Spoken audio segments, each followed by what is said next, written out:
Jadi kalau saya ngelihat di ruangan gelap itu kayak ada sosok cahaya, cuman cahayanya itu berbentuk orang bercaling gede gitu, rambutnya acak-acakan kayak genderuwo, tapi enggak gitu, kayak matanya merah melototin saya terus Di dalam rumah Mas Jaya ini? Iya, di dalam rumah saya. Pokoknya Setiap Mas Jaya gelap ada iya, wujud itu? ada wujud itu. Misalnya saya kayak kamar mandi nih, terus kamar mandi kan lampunya remang-remang, ada kayak sudut yang gelap-gelap tuh, pasti ada dia.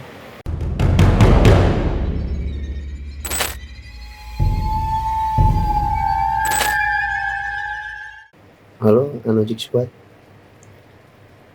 gimana kabarnya? Semoga kabar kalian dalam keadaan baik-baik aja dan dalam perlindungan Tuhan Yang Maha Esa. Kali ini kita kedatangan tamu. Dia akan menceritakan tentang kejadian horor yang dialami. Terus dukung channel ini agar kita mendapatkan cerita-cerita horor yang bikin bulu kuduk kita merinding nih. Nah, sekarang kita udah ada kedatangan Mas Jaya. Gimana Mas? Perkenalkan, nama saya Jaya.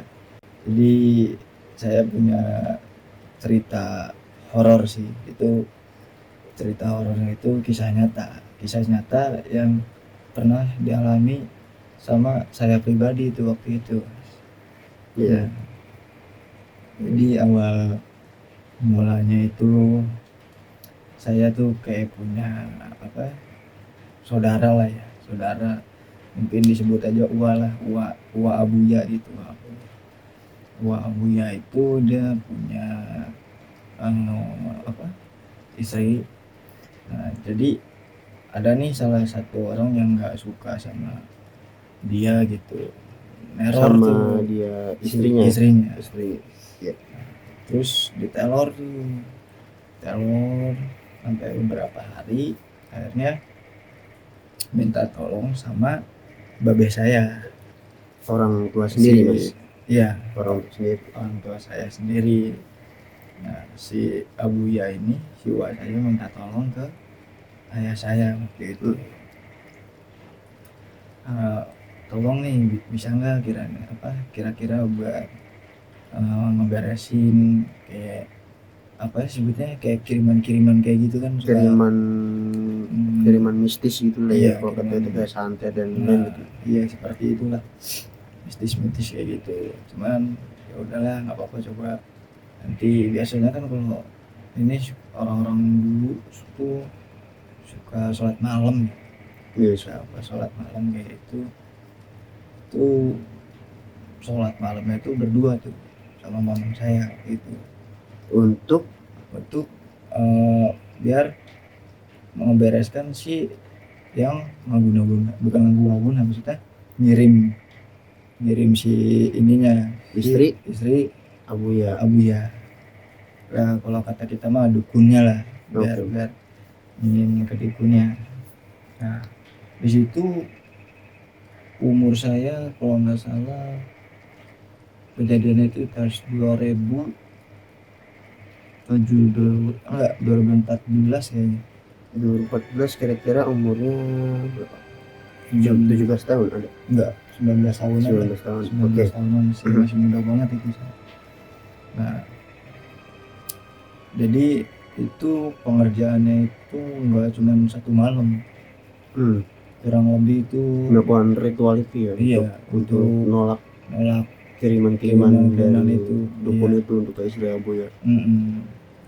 Biar diberesin lah tuh. Nah, malam pertama itu pas kejadiannya normal sih. Jam 12 kan pengerjaannya tuh, jam 12. Paling kalau di rumah kan ngerjainnya di rumah tuh, di rumah saya. Itu kayak dengar suara-suara benda jatuh lah, benda dilempar lah, piring kayak guyuran semua lah kayak gitu. Karena di dapur tuh bersih. Nah, malam pertama mungkin kayak suara-suara yang kayak gitu-gitu doang. Pas main kedua itu saya posisi ada di rumah. Iya. Saya ada di rumah, saya lagi habis main HP tuh, tiduran ya kan. Lampu saya matiin. Iya. Di situ emang posisi badan saya kayak gimana ya, kayak kurang enak badan lah gitu, karena saya tiduran aja di kamar. Di situ ayah saya sama nenek saya itu sholat malam lagi buat nituin si dukunnya itu. Kadang saat malam di situ nggak ada keanehan tuh, masih Biasa aja. biasa aja. Nah, pas yang rasa keanehannya itu pas saya mau ngencing ke WC lah, saran saya tuh pergilah ke WC mau ngencing. Pas saya pergi ke WC itu saya sempat lihat, oh bapak saya tuh lagi sholat gitu, lagi zikir ya kan. Saya ke WC, akhirnya di WC itu nggak ada rasa merinding lah, nggak ada rasa apa, nggak ada rasa apa. Akhirnya saya ya udah tuh balik dari WC tiduran kan, tiduran. Nah di situ tuh mulai keanehannya. Iya, keanehan sama saya itu dari ujung kaki sampai ujung kepala dinginnya tuh bukan karena dingin kayak pakai AC atau kita dingin kehujanan atau dingin kena kipas, tuh dinginnya kayak orang dingin banget gitu, dingin sejuk tapi dingin itu, udah pakai double selimut, udah pakai apa. Saya juga kayak sempet bingung kok nggak kenapa-napa tiba-tiba dingin gitu. Cuman abis dari kamar mandi kok dinginnya tuh dari telapak kaki nih sampai kepala dingin aja gitu, kayak masuk dalam freezer tapi dingin gitu kan. Awalnya saya nggak bilang tuh, mungkin dingin biasa kali, kayak enak badan tuh dingin biasa. Kok makin kesini dinginnya tuh kayak ke kulit nyatu tuh, dingin banget gitu. Kayak saya tuh kayak nggak pakai baju apa-apa lah, terus wow, ini dingin banget. Karena bilang kan, saya manggil orang tua saya, Pak, ini kok badan kok dingin, kenapa gitu kan. Badan Mas Jaya dingin, posisi Badan orang tua bilang. Iya, badan saya nih dingin nih, ngomong ke orang tua saya. Kata orang tua saya, kenapa ini dingin. Nah, orang tua saya untungnya tuh habis zikir tuh udah selesai kan, salat malamnya tuh udah selesai tuh, ritual buat ngituin si dukun. Akhirnya bapak saya tuh ke kamar, dipegang-pegang tuh kaki saya, pegang-pegang tangan. Oh, pas dipegang sama orang tua saya, badan panas. Iya. Badan panas tapi saya ngerasa dingin. Nah terus orang tua saya ngomong ke mamang saya, kan waktu itu sholat malamnya kan duaan tuh. Iya. Namanya mamang saya itu Endang, Samarinnya. namanya si Jojo lah. Mahmud. Mang Mahmud ini dipanggil ya sama bapak saya, Mut, ini si Jaya kayak apa, nggak biasanya nih, beda nih. Akhirnya si Mang Mahmud ini ke kamar nih, megang jempol saya. Wah, ini beda nih katanya, kata si Mang Mahmud. Akhirnya jempol saya dipencet. Nah pas dipencet itu tiba-tiba saya setengah sadar setengah enggak tuh ketawanya. Mas Jaya ketawa? Iya, saya ketawa gitu, sampai merinding saya juga. Ketawanya tuh kayak bisa dijelasin nggak Mas? Gimana? Coba Ketawanya itu yang saya rasakan waktu itu ya, kayak contohin gitu. Pernah dengar film raksasa nggak? Coba dicontohin aja. Kayak tapi dia sambil kayak ngegerem berat gitu, dengan napas yang berat, terus tapi dia ketawa gitu. Gitu. Nah, habis itu keluar tuh, saya sadar, habis ketawa itu sadar. Nah terus saya ketawa lagi. Nah ketawanya itu kayak ngeledek, gimana sih kalau kata kita, dia kayak nantangin gitu si gaibnya itu masuk ke dalam tubuh saya. Tapi si gaibnya ini kiriman dari si suka sama istri Abuya ini. Iya, dari kiriman itu makanya masuk ke saya. Kenapa bisa masuk ke saya, soalnya di saat itu saya memang keadaan drop gitu, Oh, lagi iya. nggak enak badan, makanya mungkin nggak tahu ya lemah apa gimana, jadi jatuhnya kayak saya gitu. Nah, itu ketawa berhenti. Nah di situ saya ketawa terus berhenti, saya ketawa lagi kan. Wah, ketawanya itu makin menjadi-jadi tuh, kayak kayak orang ngedek aja gitu. Sambil tangan ini kayak gerak-gerak aja tuh, saya kayak pengen dikendaliin tapi keluar masuk gitu. Dia nggak sepenuhnya masuk ke dalam tubuh saya waktu itu. Akhirnya saya dibikinin air, dibacain doa, Air kayak semacam air doa gitu. iya air doa, terus kepala saya dipegang, diusap. Di situ pas mau keluar itu saya kayak gimana ya, dalam tubuh nih ada nih kayak ada sosok tapi keluar syuk ya dalam tubuh saya. Mas Jaya ini ngelihat sosoknya Nah gimana? itu sebelum pas kejadian di kamar itu saya belum Belum belum melihat lihat, sosoknya. belum. Habis itu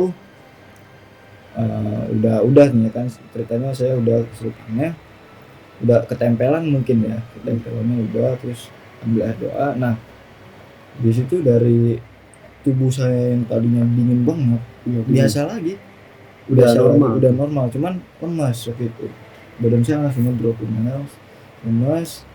Esokan harinya saya sakit tuh, sakit kurang lebih 1 mingguan lah, kurang lebih Satu minggu, satu Mas Jaya. minggu. Nah nggak sampai situ doang terus Mas, Ada lagi. Berarti Itu- benar-benar iya hebat banget Hebat, itu soalnya kirimannya. kirimannya itu yang saya tahu dari si Mang Mahmud itu, dia si dukunnya ini dari gunung apa gitu, pokoknya adalah salah satu Gunung titik-titik lah disamarin lah ya. iya Kita yang nggak bisa nyebutin ya. paling, kalau kata kita dukunnya tuh udah paling atas levelnya gitu. Jadi dia udah ini miring terus gitu. Akhirnya kan yang kena kan keluarga saya, soalnya pas ngerjain untuk itu ngeberesin si bukunya itu di rumah saya. Iya. Itu di rumah saya tuh Mas Jaya. Nah pas kalau nggak salah udah kejadian itu udah 3 hari lah. 3 hari setelah yang Mas Yang Jaya ini udah kesurupan. itu udah 3 hari saya itu badan masih kayak gimana ya, maksudnya kayak nggak enak badan lah gitu. Iya. Masih badan tuh semua pada Ngeluh, sakit di situ. Cuman kalau yang pas ketiga harinya itu bukan dingin yang saya rasakan. Di tengah kepala saya ini ada ubun-ubun nih. Nah si ubun-ubunnya itu kayak ditusuk apa ya, bukan paku mungkin ya, jadi puyeng kayak orang ditekan gimana sih, kepala tuh kayak ditekan gitu. Jadi puyeng enggak, linu enggak, tapi kayak ada sesuatu yang neken lah di kepala gitu. Puyeng banget tuh ditekan. Kayak itu kalau nggak salah kejadiannya pas abis maghrib. Iya, kerasa 3 hari setelah kesurupan itu. Iya, pokoknya itu puyeng banget. Kata saya nih, saya kena apa, masuk angin apa gimana ya. Waktu itu udah dikerokin kok udah nggak sembuh, udah minum obat ini. Saya waktu itu pemikirannya positif aja kan, Mungkin sakit biasa. iya mungkin sakit biasa lah gitu, udah pakai koyo kayak gitu lah yang hangat-hangat udah. Tapi ini sakitnya tuh aneh gitu, cuman adanya tuh di satu titik doang gitu Mas. Di kepala, di tengah doang, cuman kayak orang ditekan pakai benda gitu, nggak tahu tuh, kayak ditekan gitu. Saya tidur gelisah kan. Akhirnya habis isya tuh datanglah kakak saya si Dani ya. Kakak saya si Dani tuh nanyain kan, Jai kenapa, kata saya ini tumben kepala kok beda gitu puyengnya. Oh, nah kakak saya itu pemikiran mungkin ada efek si dukun tersebut gitu. Posisi orang tua tuh nggak di rumah waktu itu, masih ada Di luar, ada urusan. ada kerjaan mungkin ya. Abang saya dia pulang kerja kalau nggak salah, mencet jempol kaki nih, mencet jempol kaki, nggak tahu mungkin baca doa apa gimana. Terus di situ kan ada ibu saya yang nemenin saya pas sakit tuh. Iya. Terus kata abang saya itu, coba ambilin air buat Mas Jaya, kata buat saya, ambilin air, bacain doa tuh. Saya minum kan, pas saya minum tuh kayak gimana ya, di badan tuh kayak dek gitu, kayak ada sesuatu yang Hentakan. keluar, ya hentakan yang keluar. Saya juga itu nggak tahu apa, pokoknya ada hentakan keluar. Anehnya itu pas udah minum air doa, dibacain air doa, saya kayak orang normal aja, nggak ada rasa linu, puyeng atau pala nit-nitan, nggak ada, malah langsung saya duduk ya sangat sunyi tuh di kamar kayak orang linglung lah, kayak orang tadi kenapa gitu ya, saya kenapa, padahal kayak udah nggak sakit lagi gitu, udah hilang aja itu selinginnya itu. Nah kakak saya ini kan si Doni ya, si Doni ini punya kayak bisa melihat makhluk kayak gitu ya. Akhirnya dia tuh malam-malam keluar rumah, kata dia sih ada makhluk sosok api di pojok kamar saya. Api Berbentuknya manusia atau manusia tapi berapi. Itu serem banget. Itu saya bukan bikin maksudnya memang real kisah nyata ini, kisah nyata, bukannya dibikin. Dan itu juga makhluknya itu macam-macam. Ada apa lagi nggak selain cuma yang api yang serem api itu? doang, ada sosok kayak makhluk besar berbulu gitu.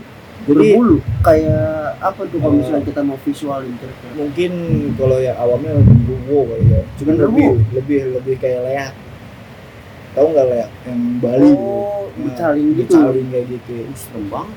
Itu waktu pas udah 3 harinya itu banyak teror pada datang tuh makhluk kayak gitu tuh di rumah saya. Di rumah Mas Iya, Jaya? Mas Jaya ini. Tapi dia itu nggak di dalam rumah sih, Di luar. di luar rumah pagar itu.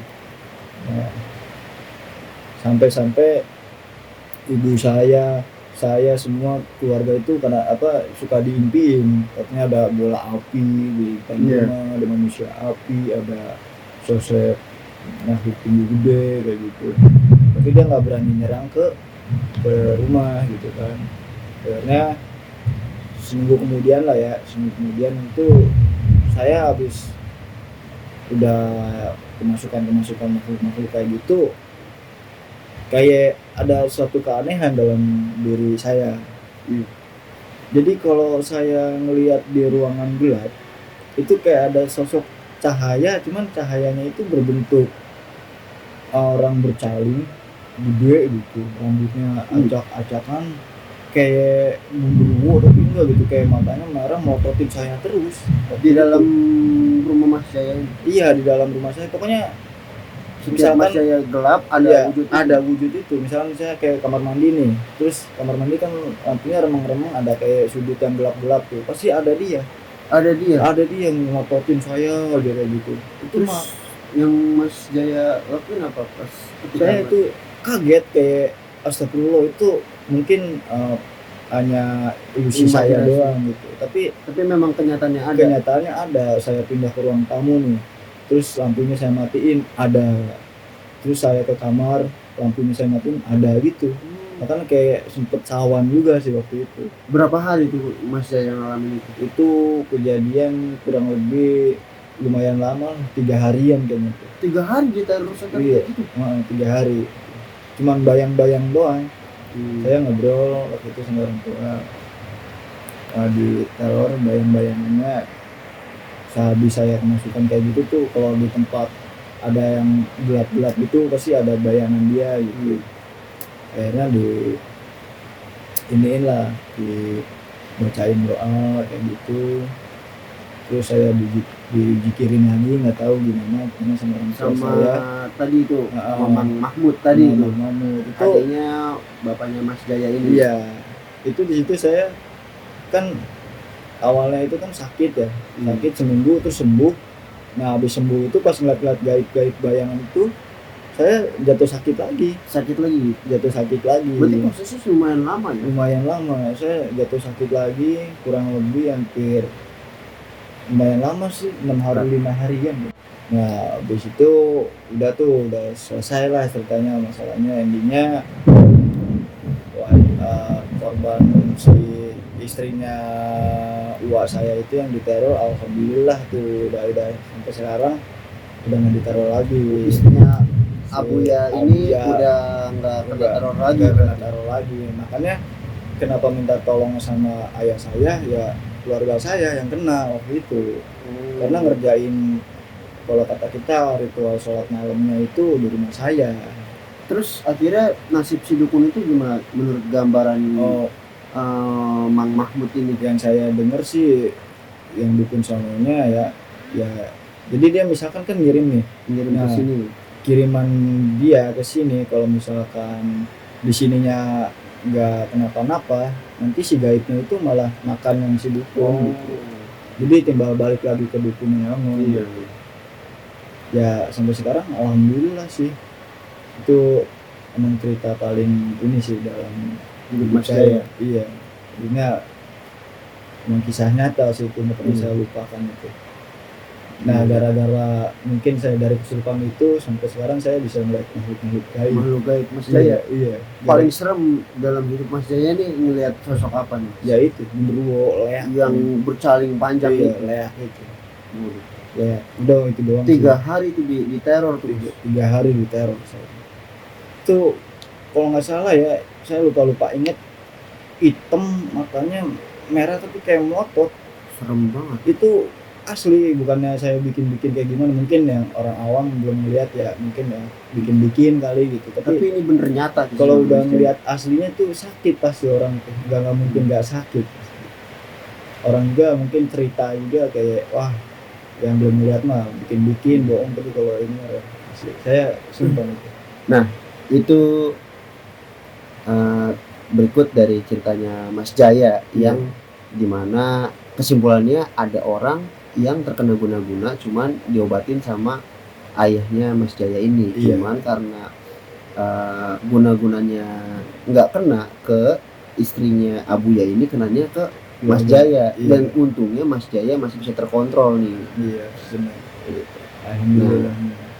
Bagi Unlogic Squad yang kiranya ada masukan atau mau cerita-cerita apapun itu, mau nanya, bisa nih di kolom komentar, nanti bisa kita jelaskan lagi gimana detailnya.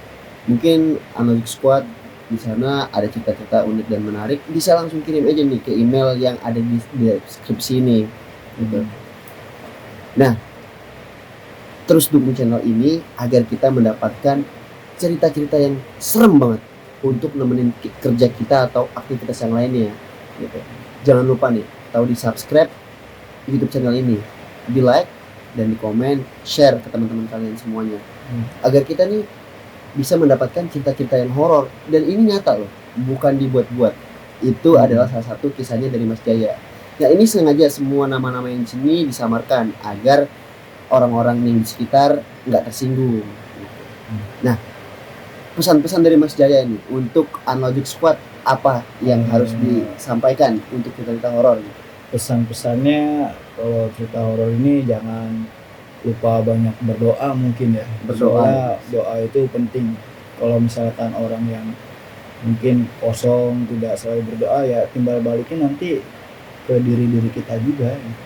Ya intinya ya makin berdoa aja lah, udah itu aja. Nah itu dia teman-teman, sampai ketemu lagi di video selanjutnya dan cerita-cerita horor yang serem banget. Assalamualaikum warahmatullahi wabarakatuh.